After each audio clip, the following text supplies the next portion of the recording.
सीतापुर नाम के एक गांव में लोग बहुत हंसी खुशी रहा करते थे। उस गांव में एक बहुत गरीब परिवार रहता था। उस परिवार में मोहन, उसकी बीवी लता और उनका 8 साल का बेटा चीकू रहते थे। मोहन को पीने की बहुत बुरी आदत थी। वो सुबह शाम बस शराब पीता और जुआ खेलता रहता था। मोहन की एक छोटी सी किराने की दुकान थी। मोहन कभी भी उस दुकान को ठीक तरीके से नहीं चलाता था और जितना भी थोड़ा बहुत उस दुकान से कमाता था वो सारी कमाई शराब पीने और जुआ खेलने में उड़ा देता था। वो रोज शराब पीकर लता को मारता था और उसे घर चलाने के लिए कोई पैसे नहीं देता था। एक रात लता और चीकू भूखे बैठे थे क्योंकि घर में खाने के लिए कुछ नहीं था। वो देर तक मोहन का इंतजार करते रहे। अचानक दरवाजे पर खटखटाने की आवाज आती है। माँ, लगता है पापा आ गए। वो जरूर हमारे लिए कुछ खाने को लाए होंगे। हाँ बेटा, अब हम सब मिलकर पेट भरकर खाना खाएंगे। लता जल्दी से दरवाजा खोलने जाती है। जैसे ही वो दरवाजा खोलती है तो देखती है कि मोहन के दोस्त मोहन को पकड़कर खड़े हैं और मोहन नशे की हालत में है। अरे भैया, इतनी रात को आप लोग? अरे भाभी जी, क्या बताएं, आज तो मोहन ने हद ही कर दी। इतनी शराब पी रखी थी कि इसे इतना भी होश नहीं था कि ये कहाँ पड़ा है। हम इसे चौराहे पर से उठा कर लाए हैं। अगर कोई गाड़ी वाला कुचल जाता तो बताओ, आप लोगों की तो जिंदगी खराब हो जाती। हाँ भाभी जी, बस आप लोगों का सोचकर हम इसे यहाँ ले आए, वरना तो इसका सबके साथ ऐसा व्यवहार है कि कोई इसकी मदद ना करे। मोहन के दोस्त मोहन को कमरे में ले जाकर लिटा देते हैं और वहाँ से चले जाते हैं। बेटा चीकू, आज हमें फिर से भूखा ही सोना पड़ेगा। मैं तेरे पापा के भरोसे तुझे और भूखा नहीं रख सकती। अब मुझे ही कुछ काम करना पड़ेगा। तू बस आज थोड़ी सी भूख बर्दाश्त कर ले। ठीक है माँ। चीकू और लता दूसरे कमरे में सोने चले जाते हैं। तभी मोहन नींद में बड़बड़ाने लगता है। थोड़ी देर बाद मोहन को होश आता है और वो खुद को अपने घर में पाता है। अरे ओ लता, कहाँ मर गई? मुझे बहुत तेज भूख लगी है, चल जल्दी से मेरे लिए खाना लेकर आ। लता बहुत गहरी नींद में सोई हुई होती है और उसे मोहन की आवाज सुनाई नहीं देती। मोहन 4-5 बार आवाज देता है पर लता नहीं उठती। मोहन गुस्से से लाल हो जाता है और कमरे में रखे एक मोटे से डंडे को उठाता है और दूसरे कमरे में जाता है जहां लता और चीकू सो रहे होते हैं। वो डंडे से लता को बुरी तरह पीटने लगता है। लता अचानक नींद से उठ खड़ी होती है। बचाओ बचाओ, मुझे मत मारो। मैंने क्या किया? मेरी क्या गलती है जो आप मुझे ऐसे बुरी तरह मार रहे हो? मैं आधे घंटे से आवाज दे रहा हूँ कि मुझे खाना दे दे और तू यहाँ घोड़े बेचकर सो रही है, हैं? ऊपर से मेरे साथ जुबान लड़ा रही है। मोहन लता को बहुत मारता है। आवाज सुनकर चीकू भी नींद से उठ जाता है। वो अपनी माँ को बचाने की बहुत कोशिश करता है पर मोहन किसी की नहीं सुनता और लता को बहुत मारता है। अगली सुबह जब लता उठती है तो उसे बाहर कुछ शोर सुनाई देता है। वो बाहर जाकर देखती है तो लोगों की भीड़ लगी होती है। लता पास जाती है और पूछती है, क्या हुआ रजनी भाभी? अरे तुम्हें नहीं पता क्या? क्या नहीं पता, बताओ क्या हुआ? यही कि चंपा के पति को कल रात एक चुड़ैल उठाकर ले गई। क्या? ये कैसी बातें कर रही हो भाभी आप? चुड़ैल वुड़ैल कुछ नहीं होता। आप भी किसी की बातों पर यकीन कर रहे हो। यकीन कैसे ना हो बहन, मैंने खुद अपनी आंखों से उस भयानक चुड़ैल को देखा है। उसके लंबे बाल, लंबे लंबे नाखून और दांत, उसकी लाल आंखें और डरावना चेहरा मैं कभी नहीं भूल सकती। जब मैं आधी रात को पानी पीने के लिए उठी तो थोड़ी ठंडक लेने के लिए खिड़की पर खड़ी हो गई थी और तभी मैंने देखा कि एक चुड़ैल चंपा के पति को हवा में उड़ाकर ले जा रही है। ऐसी बात है तो हमें संभल कर रहना होगा और शाम होते ही अपने घर के खिड़की दरवाजे बंद करने होंगे। अब बिल्कुल सही कहा लता भाभी आपने। सब अपने घर चले जाते हैं। लता भी काम ढूंढने निकल पड़ती है। वो घर घर जाकर काम मांगती है पर उसे कहीं काम नहीं मिलता। अंधेरा होने लगता है और आखिर में उसे सरपंच मिलता है। क्या हुआ लता, बड़ी परेशान दिख रही है? बस क्या बताऊं सरपंच जी, चीकू के पापा का तो सभी को पता है कि वो ठीक से कमाते तो है नहीं और जो कमाते हैं उसे दारू में उड़ा देते हैं। इसीलिए मैं ही काम ढूंढ रही हूँ ताकि अपना और अपने बच्चे का पेट भर सकूं। ऐसी बात है तो मेरे पास एक काम है। मेरी माँ बहुत बड़ी हो गई है और बिल्कुल चल फिर नहीं सकती। मैं उनकी देखभाल के लिए किसी को देख रहा था, पर अगर तुम चाहो तो तुम ये काम कर सकती हो। मैं तुम्हें महीने के 2000 रुपए दूंगा। आपका बहुत बहुत धन्यवाद। बस एक दिक्कत है कि तुम्हें देर रात तक रुकना होगा, जब तक कि वो सो नहीं जाती। मुझे मंजूर है सरपंच जी, ये लो फिर 500 रुपए और कल से आ जाना। लता खुशी खुशी घर जाती है और ये बात चीकू को बताती है। दोनों बहुत खुश हो जाते हैं। तभी वहाँ मोहन आ जाता है। क्या बात है, किस बात की इतनी खुशी मनाई जा रही है? मुझे उनकी बड़ी माँ का ध्यान रखना होगा, जिसके बदले वो मुझे पूरे 2000 रुपए देंगे। तू कहीं भी जाकर मर, मुझे कोई फर्क नहीं पड़ता, बस मुझे दारू पीने के लिए पैसे मिलने चाहिए। तभी मोहन को लता के हाथ में कुछ पैसे दिखते हैं। मोहन वो पैसे लता से छीन लेता है। लता बहुत रोती है और अपने पैसे मांगती है, पर मोहन उसकी एक नहीं सुनता और दारू पीने चला जाता है।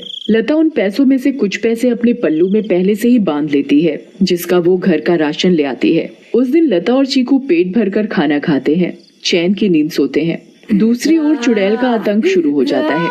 वो आसमान से आती है और गांव वालों के घरों के ऊपर उड़ती रहती है। वो कभी किसी के घर के ऊपर तो कभी किसी और के घर के ऊपर अपने शिकार की तलाश में उड़ती रहती है।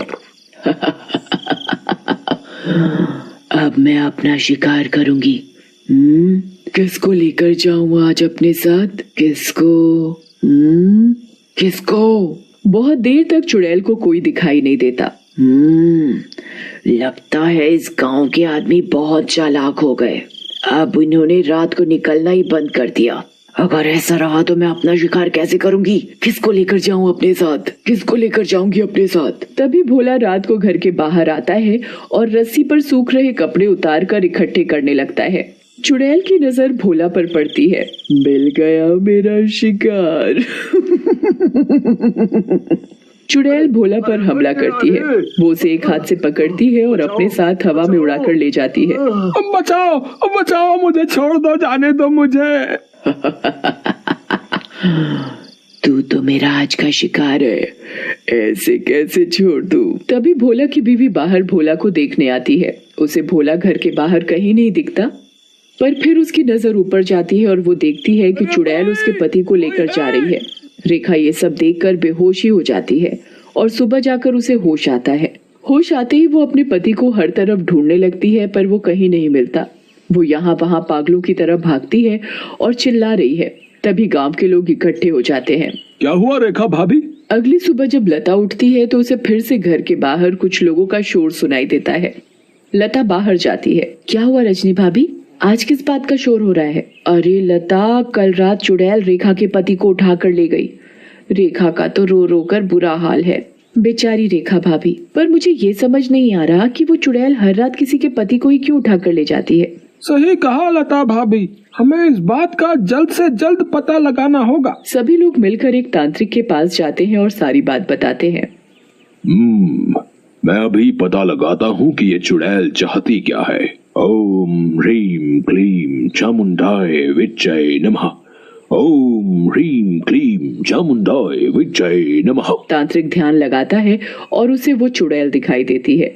ये कोई साधारण चुड़ैल नहीं है, बहुत खतरनाक चुड़ैल है। इसे कब्जे में करना या खत्म करना मेरे बस की बात नहीं। पर हाँ, एक बात मुझे पता चली है कि ये बस आदमियों को ही नुकसान पहुंचाती है। इससे औरतों या बच्चों को कोई खतरा नहीं और इसकी शक्तियां रात को ही काम करती हैं। दिन में ये हम लोगों की तरह एक मामूली इंसान जैसी बन जाती है। बस मैं अपनी तांत्रिक विद्या से इतना ही पता लगा पाया हूँ। सब लोग अपने अपने घर चलने लगते हैं। तभी लता बोलती है, मेरे पास एक सुझाव है, अगर वो काम कर जाए तो। वैसे आप लोग मेरी बात सुनकर हंसेंगे, पर इसके अलावा कोई और तरीका नहीं दिख रहा इस चुड़ैल से बचने का। भाभी आप बताओ तो सही। पता चला अगला नंबर मेरा ही है। मैं अभी मरना नहीं चाहता। अंधेरा होने के बाद अगर सभी आदमी औरतों का भेष बनाकर रहे तो वो चुड़ैल किसी भी आदमी को औरत समझकर नहीं लेकर जाएगी। लता की बात सुनकर सब हंसने लगते हैं, पर बाद में सबको लता का ये सुझाव सही लगता है और सब अपने अपने घर चले जाते हैं।